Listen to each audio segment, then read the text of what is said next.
He's pulling the boat. There he is. That's a nice 8-footer.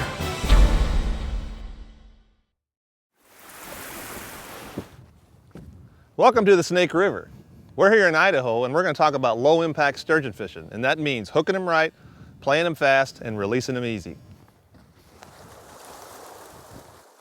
Hook them right means using the right gear that's going to have the minimal impact on sturgeon fishing. Anytime you go sturgeon fishing, Idaho law says that you have to pinch the barb down in the hook. That's a really important regulation. Sturgeon's mouth are incredibly fleshy. They're not like a lot of other bony mouth fish, and so you can do a lot of damage to a sturgeon's mouth if you have a barbed hook. So that's one of the reasons that we decided it was important enough that we made it a fishing regulation. So be sure when you're out fishing for sturgeon that you pinch the barbs down on your hook. One of the big things that we're trying to do is to stop the accumulation of fishing gear in sturgeon, because some of these fish can get caught multiple times in a year, and it's really important to keep fish from swallowing the hook. And one of the biggest things that you can do to hook them right is to use a circle hook. And this is a circle hook right here. They offer a tremendous advantage over the regular J hook in that fish almost always are hooked right in the lips. Even if the fish really wants to swallow that bait, the hook is almost never going to get caught down deep. And once you get a fish hooked, they don't come out. It's very rare to lose a fish once you get him hooked really well. And another advantage that people don't think about, but it's really important, is that the design of the circle hook means that you're not going to snag up as much. You're not going to snag up on the bottom as much. This hook here, I've caught, I bet, a dozen fish on it. I've never even touched the point. It's just, it doesn't snag, it doesn't hit rocks. It's as sharp as it was the day I took it out of the box. Versus a J hook, this thing, when it rolls around the bottom of the river and it gets caught into rocks, it catches, it bangs, the point gets, bangs on there, and you're just going to snag up a lot more with this thing. But with a circle hook, it'll drag across the bottom, get in rocks and crevices, and it's not likely to snag up. So that's one of the advantages that I didn't even know about until I started using them. But the number of snags have gone way down. Just the way they're designed, they'll slide. So if you just put your hand, and you can just do a quick test. What really makes them hook is when they turn a corner, and see how that thing, and that's how the point goes right into my finger there. That's how it hooks into a fish. If you take a regular J hook and do that, it catches just the first point that it can get a purchase. And so if a fish gets a chance to swallow your bait, it's going to stick right wherever you set the hook. One of the important things about using a circle hook is to use one that doesn't have any offset. And this hook here has no offset. And that means how far the point is out of the perpendicular part of the shank here. This is an offset circle hook, and you can kind of see how this point comes out. Now you lose some of the advantage of a circle hook when you start offsetting it. And it's important to use a non-offset circle hook when you're going out there. You have to kind of change your mindset a little bit. One of them, the most important thing is when you get a bite on a circle hook, you do not set the hook. That's a very important thing, because if the fish might have it down the top of his mouth, but if you just jerk it out, you won't give it a chance to work around the corner of the mouth like if you just slowly drag it out. So generally, let the fish mouth the bait. I always say just a few seconds longer than you would with a J hook, and then once you feel that fish is really biting on it or swimming off with it, just start reeling, just nice and smooth. Start reeling until you come tight with it, and that's the most important part about it. Don't set the hook. You could jerk the hook out of the fish's mouth, and that's where a lot of people who try circle hooks for a little bit, they get kind of crossed up a little bit, and I've had some folks that'll try them and they don't like them right away. That's why I would urge folks to just keep trying them. I promise you that once you get used to them, you probably won't want to fish with anything else. Okay, now as I mentioned, there's a lot of folks that might have tried them, or that may look at them and just go, that hook is just not for me. It's way too weird. The one thing I want to ask folks, if you're not going to use a circle hook, is to be incredibly vigilant that when you set the hook, or when you get a bite, that you get that fish hooked quickly. You do not give it a chance to swallow the bait. That's how fish end up with hook wounds in their esophagus or in their gill arches or even in the stomach. So if you're not going to use a circle hook, it's doubly important to make sure that you get on those fish quick before they have a chance to swallow the bait. These things are just pretty amazing little hooks. I've been using them for about 2 or 3 years now. My catch rate has gone way up. You never get fish hooked down deep, and you don't lose fish. That's the nice thing. Once you get one on here, you don't lose them, and they do very little damage to a sturgeon's fleshy mouth, especially when it's barbless.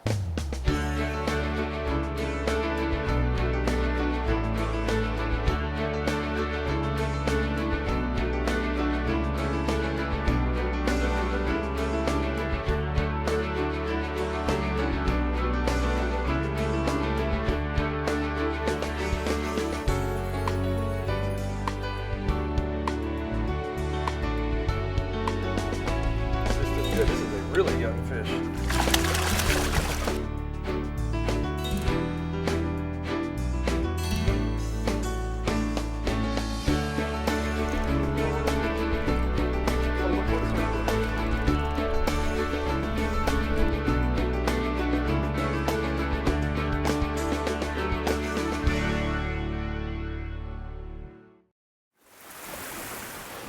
Rig it right. That's one of the another important thing that we're talking about folks doing. And one of the big problems that we're having in a lot of areas is this thing we've termed ghost gear. That's where their weight will snag or their hook will snag, and they have the rig all tied together, and what you're ended up doing is you're leaving a baited hook snagged to the bottom of the river.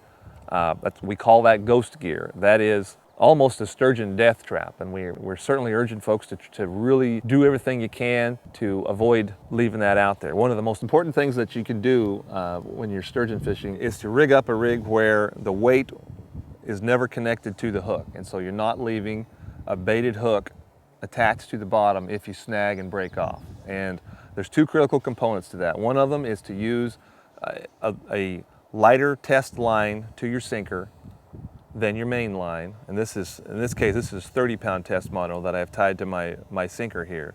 The other one is to use a sliding sinker rig, and this is just a little sinker slider you can buy at any sporting goods store, and you slide it up your line before you tie it to your swivel. So if you break off at any point, your hook is not going to be attached to your weight, and you're not going to be leaving a baited hook snagged to the bottom of the river. We definitely want to avoid leaving baited hooks attached to the bottom, because sturgeon will come up and they will try to eat that bait, and they can be hooked and attached to that to the weight, and that certainly will be a fatal injury to sturgeon. As sturgeon anglers, I think we kind of have an ethical responsibility to make sure that we minimize the chances of that happening. So it's important to rig it right. And why is it important? Because of ghost gear. Play them fast. The key there is we want to avoid overstressing the fish when we're fighting it. And one of the most important things about that is to have proper gear and to be able to land a 200 to 300 or 400 pound fish. One of the keys is that you got to have a really good sturgeon reel and a really nice rod and minimum of 50-pound test monofilament or a minimum of 130-pound test Spectra, that super braid line. What I've found is that 130-pound test Spectra fishes just about like this 50 and 60-pound test monofilament. Monofilament has an advantage over it in a couple of ways.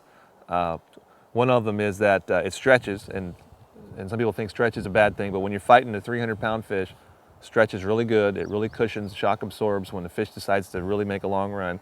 Another thing monofilament has a big advantage over is that it's much more abrasion resistant, and when you're fishing around all the rocks that we have here in the Snake River, it's really easy to abrade your line when you have a big fish on. So if you're going to use the Spectra line, use the big stuff.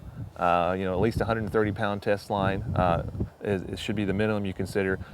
Really should avoid at all costs using the 50 to 80-pound Spectra braids. That stuff is just really narrow. It doesn't have very little abrasion resistance, and if a fish rolls up on the line, it can really cut into them. So it's important to use the proper line when you're fishing.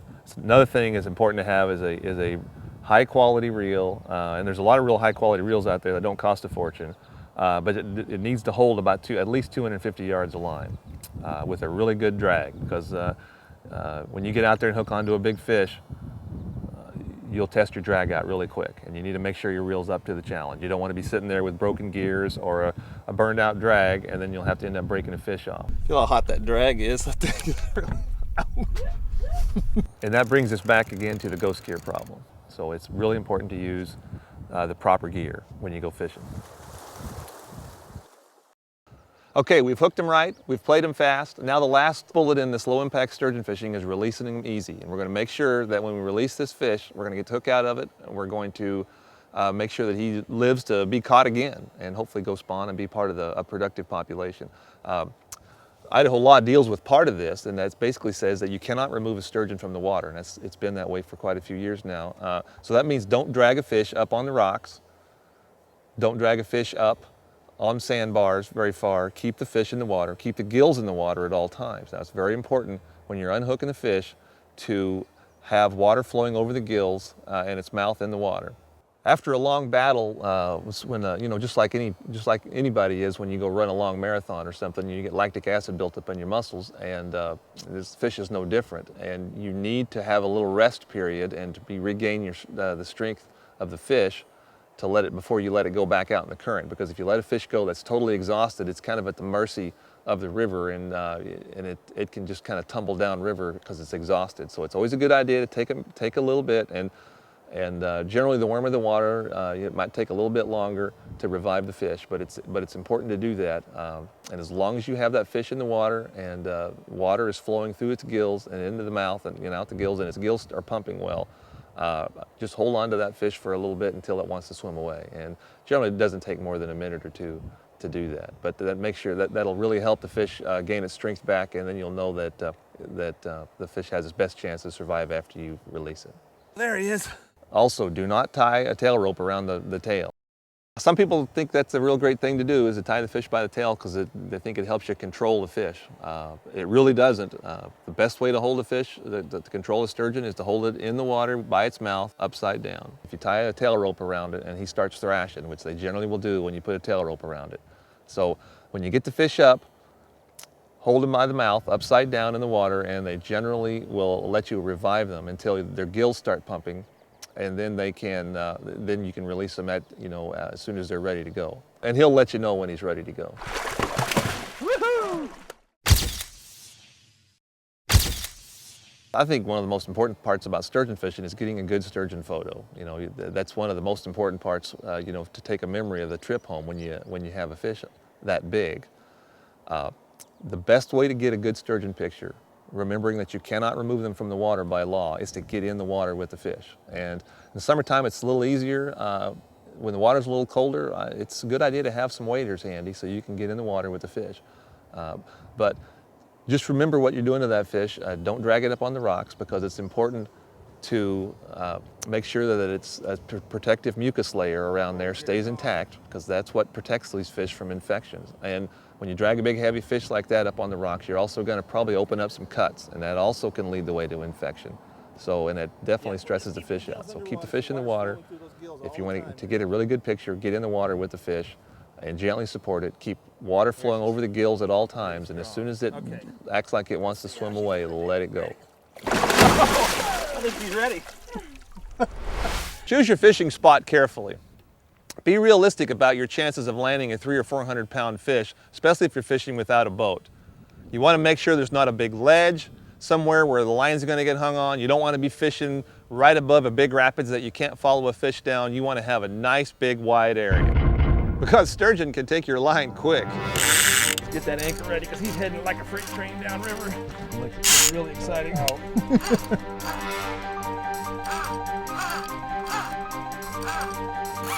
Okay, now Eric, you need to come here and grab this pole really quickly. Hold on to it just like that. Ready? And let some more, just a little bit of line out.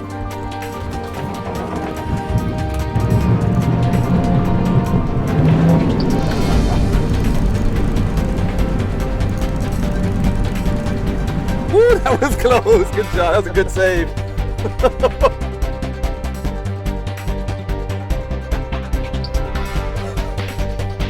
That's the closest I've come to being spooled in a long time.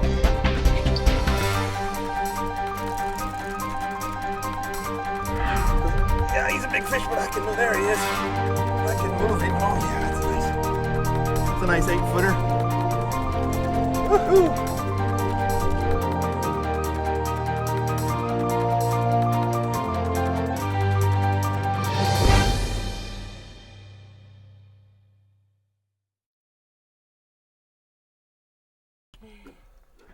Beautiful fish. Now that is a world-class fishing experience.